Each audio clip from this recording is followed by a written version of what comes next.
m'appelle Brooke Elaine Westfield.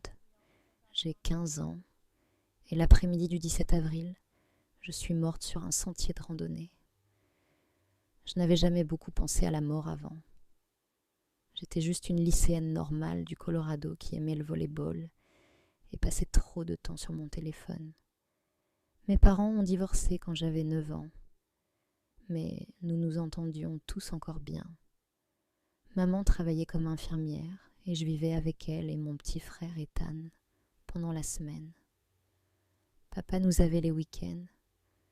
Je m'inquiétais des trucs normaux, les examens qui approchaient, si Jake de biologie m'aimait bien et si je ferais l'équipe première l'année prochaine. Je faisais de la randonnée avec ma meilleure amie Maddie ce samedi. Les prévisions météo annonçaient un ciel dégagé. Mais dans les montagnes, les choses changent vite. Nous étions à environ 2 miles sur le sentier Eagle Ridge quand ma poitrine a commencé à se serrer. J'ai de l'asthme léger, mais j'avais utilisé mon inhalateur avant de commencer. C'était différent, comme si quelqu'un s'asseyait sur ma poitrine. J'ai dit à Maddie que j'avais besoin de me reposer 1 minute. Puis tout est devenu noir. Je me souviens d'une sensation bizarre de flottement, comme être dans une piscine, mais sans l'eau. La douleur avait complètement disparu. J'ai regardé en bas et j'ai vu Maddie agenouillée à côté de mon corps, me secouant et criant dans son téléphone. J'ai essayé de lui dire que j'allais bien, mais elle ne pouvait pas m'entendre. C'était la chose la plus étrange de me regarder d'en haut comme ça. Mon corps était juste allongé là, sur le sentier de terre. Mais d'une manière ou d'une autre, je flottais aussi près de la cime des arbres. J'ai ressenti cette douce attraction vers le haut, comme quand vous nagez et que quelqu'un attrape votre main pour vous aider à sortir de la piscine. Tout autour de moi a commencé à briller, pas brillant comme le soleil, plus comme quand la lumière traverse les vitraux, mais c'était tout autour de moi. Puis je me déplaçais à travers ce qui ressemblait à un tunnel. Je n'avais pas peur cependant. Pour la première fois de ma vie, je me sentais complètement en sécurité, comme si j'allais enfin là où j'appartenais. Le tunnel s'est ouvert sur la plus belle lumière que j'ai jamais vue. Imaginez la lumière la plus chaude et la plus aimante possible. C'est ce qui m'entourait. Et là, il était. Jésus. Je sais comment ça sonne. Avant que cela arrive, je n'allais à l'église qu'à Noël et à Pâques, avec ma grand-mère. Mais au moment où je l'ai vu, je l'ai su. Pas parce qu'il ressemblait exactement aux images des livres de l'école du dimanche. Ce n'était pas le cas. Il était grand et radieux, avec des yeux qui contenaient, d'une manière ou d'une autre, tout l'amour de l'univers. Son visage était gentil, mais aussi puissant. Ce n'est pas le bon mot. C'était comme regarder quelqu'un qui savait absolument tout de vous, chaque erreur stupide, chaque pensée méchante, mais vous aimez complètement quand même. Quand il a parlé, sa voix n'était pas tonitruante comme dans les films. Elle était douce, mais claire, comme si elle parlait directement dans mon cœur plutôt que dans mes oreilles. « Brooke », dit-il, et juste l'entendre dire mon nom m'a fait pleurer. Pas des larmes tristes, c'était des larmes de soulagement, comme si j'avais porté quelque chose de lourd toute ma vie sans m'en rendre compte. Et soudain c'était parti. « Suis-je morte ?» ai-je demandé. Il a souri.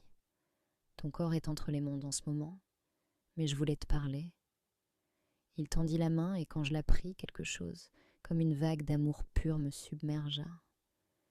J'ai vu toute ma vie en un instant. Pas seulement les grands moments, mais les petites choses que j'avais oubliées.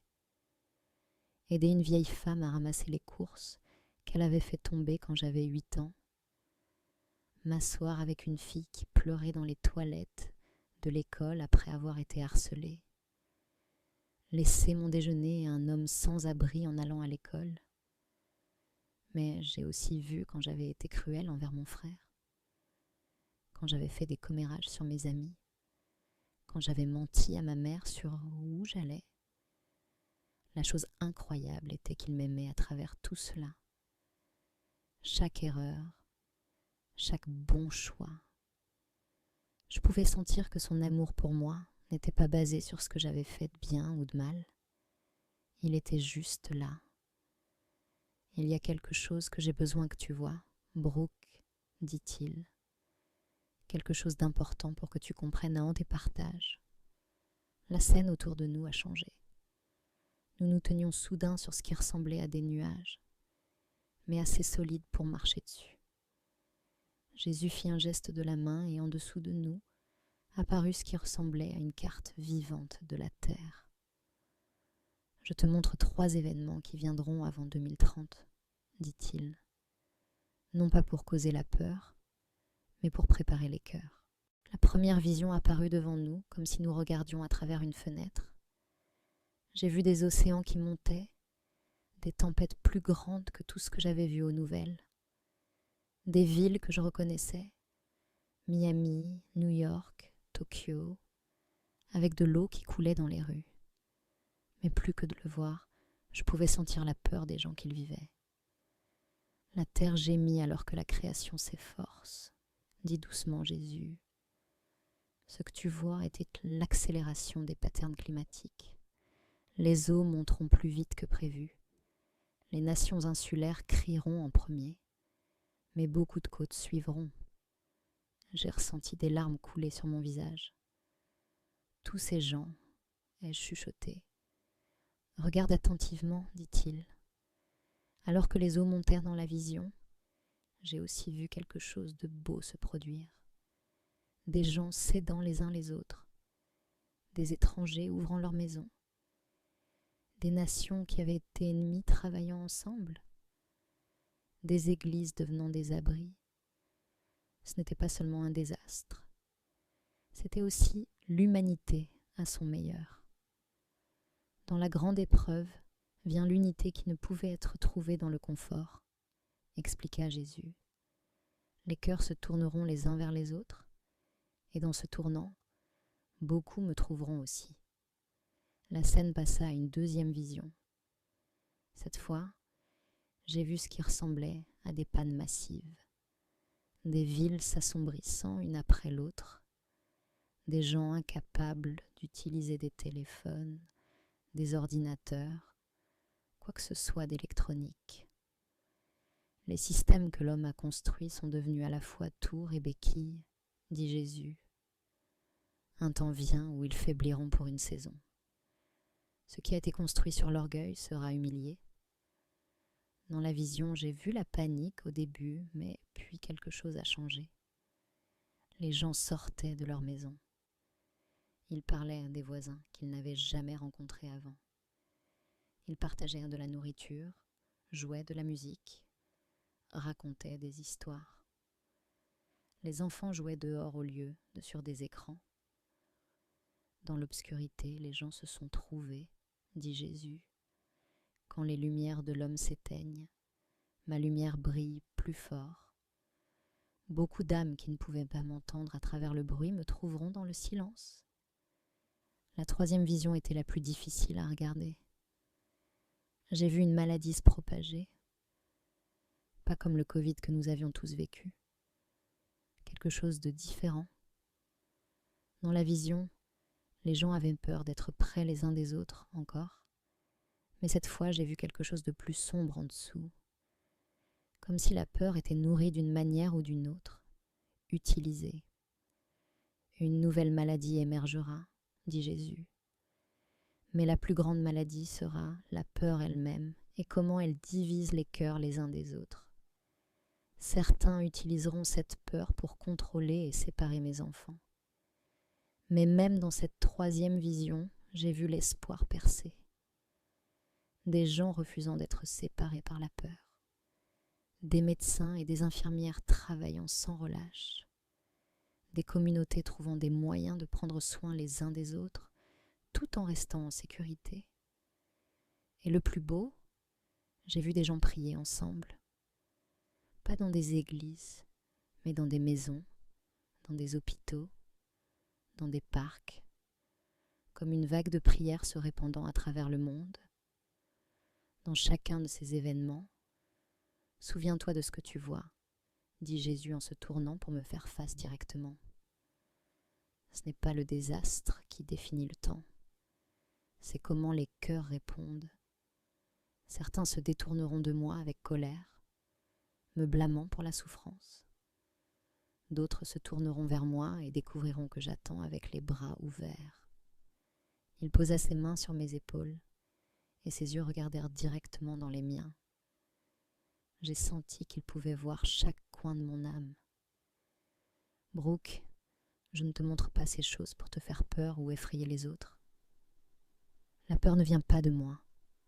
Je te les montre pour que tu puisses dire aux autres qu'il y a de l'espoir dans la préparation. Pas seulement de provisions et de plans, mais la préparation des cœurs. J'ai hoché la tête, bien que mon cœur se sente lourd avec ce que j'avais vu. Il y a quelque chose d'autre que tu dois comprendre, continua-t-il. Ces événements ne sont pas ma punition. Ils sont les conséquences des choix que l'humanité a faits en s'éloignant du soin de ma création et les uns des autres. Même ainsi, j'utiliserai ces temps pour ramener les gens vers ce qui compte.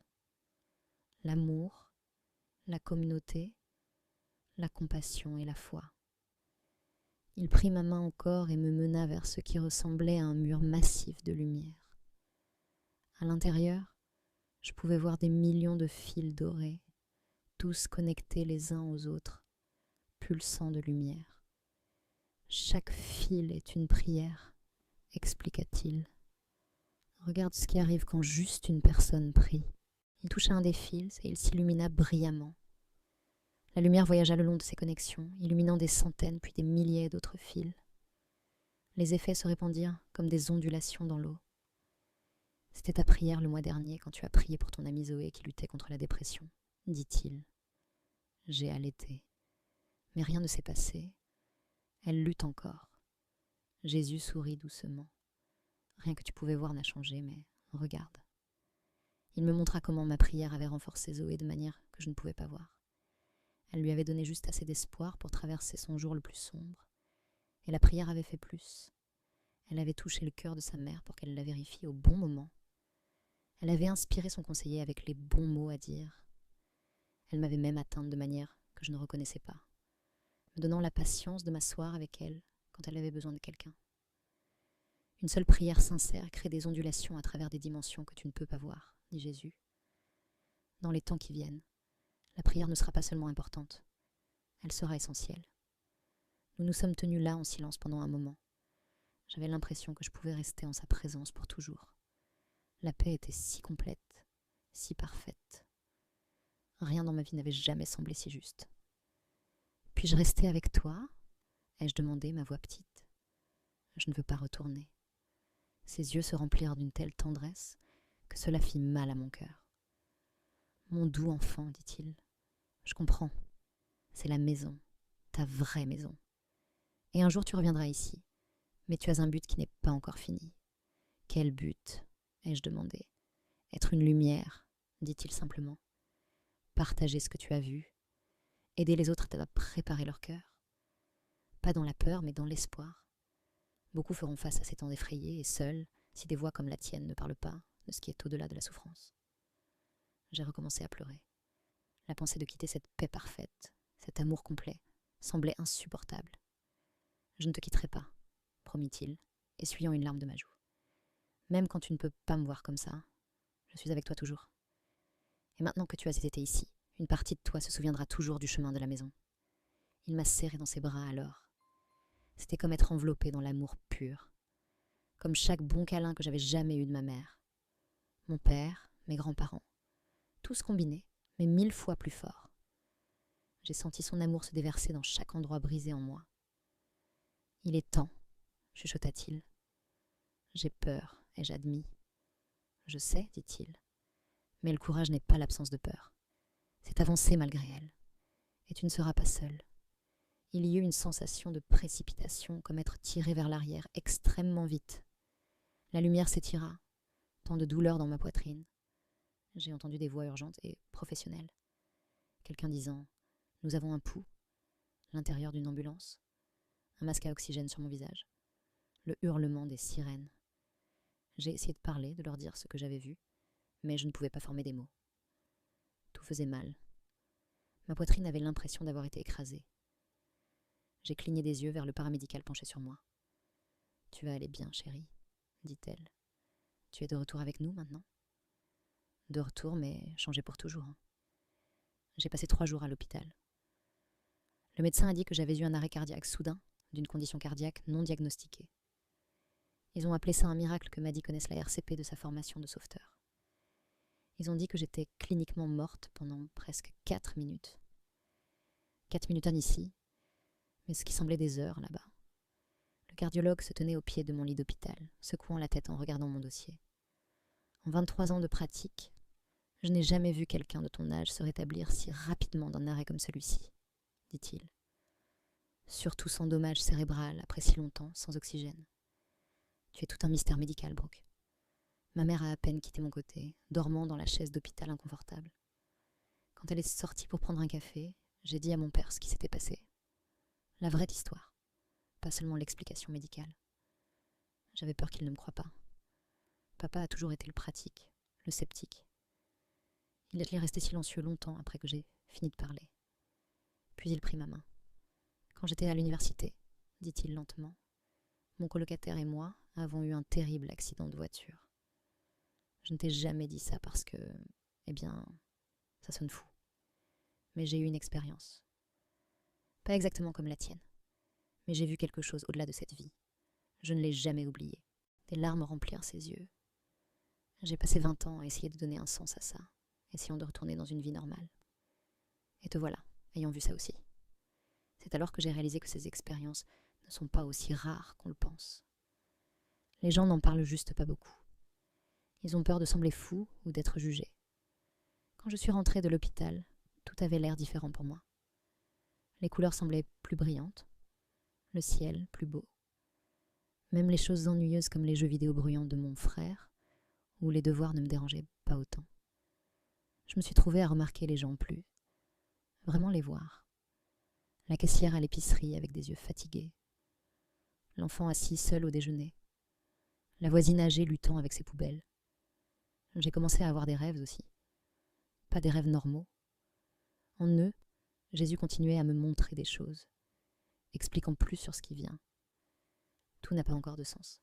Certaines choses, je pense que je comprendrai quand le temps sera venu. J'ai tout dit à Maddy. Elle a pleuré et dit qu'elle avait prié tout le temps qu'elle faisait la RCP, suppliant Dieu de ne pas me prendre. Je me demande maintenant si ces prières étaient certains de ces fils dorés que j'ai vus. À l'école, des rumeurs se sont répandues sur mon expérience de mort imminente. Certains enfants m'ont posé des questions. D'autres m'ont évité comme si j'étais bizarre maintenant. Quelques-uns ont fait des blagues. Mais je ne me souciais plus de ce que les gens pensaient de moi. Quand tu as été tenu dans l'amour parfait, les opinions des autres n'importent juste pas autant. Ma mère m'a trouvé un cardiologue. J'ai un dispositif implanté maintenant qui choquera mon cœur s'il s'arrête encore. Les médecins disent que je peux vivre une vie normale avec quelques précautions. Mais normal n'est pas vraiment possible plus. Pas après ce que j'ai vu. J'ai commencé un petit groupe qui se réunit dans notre sous-sol. Juste quelques personnes au début. Maddy, 2 filles de l'école, ma voisine Madame Chen, qui a perdu son mari l'année dernière. Nous parlons de ce qui compte dans la vie, de préparer nos cœurs, pas seulement nos kits d'urgence, de trouver Dieu dans le quotidien. Ça a grandi à environ 15 personnes maintenant. Nous prions ensemble pour le monde, les uns pour les autres. Je ne partage pas tout ce que j'ai vu avec tout le monde. Certaines personnes ne sont pas prêtes à l'entendre. Et c'est bon. Jésus ne m'a pas montré ces choses pour effrayer les gens ou pour me faire paraître spécial. Il me les a montrées pour que je puisse aider les autres à trouver l'espoir et le but même dans les temps difficiles. Si vous regardez ceci et vous sentez effrayé par l'avenir, s'il vous plaît, ne le soyez pas. Ce n'est pas pourquoi je partage mon histoire. Ce que j'ai appris dans ces moments au-delà de cette vie, c'est que l'amour est plus fort que tout désastre, toute épreuve, toute peur. Les événements que j'ai vus venir ne sont pas la fin de l'histoire. Ils font partie d'une plus grande image que nous ne pouvons pas voir entièrement d'ici. Ce qui compte n'est pas de stocker des provisions, bien qu'être préparé soit sage. Ce qui compte, c'est de stocker l'amour. Renforcez vos connexions avec les autres. Trouvez votre foi. Parce que quand les eaux montent, quand les lumières s'éteignent, quand la peur menace de nous diviser, l'amour est ce qui nous sauvera. Pas seulement l'amour humain, mais l'amour divin que j'ai senti me tenir. Qui nous tient tous, que nous nous en rendions compte ou non. Je m'appelle Brooke Elaine Westfield.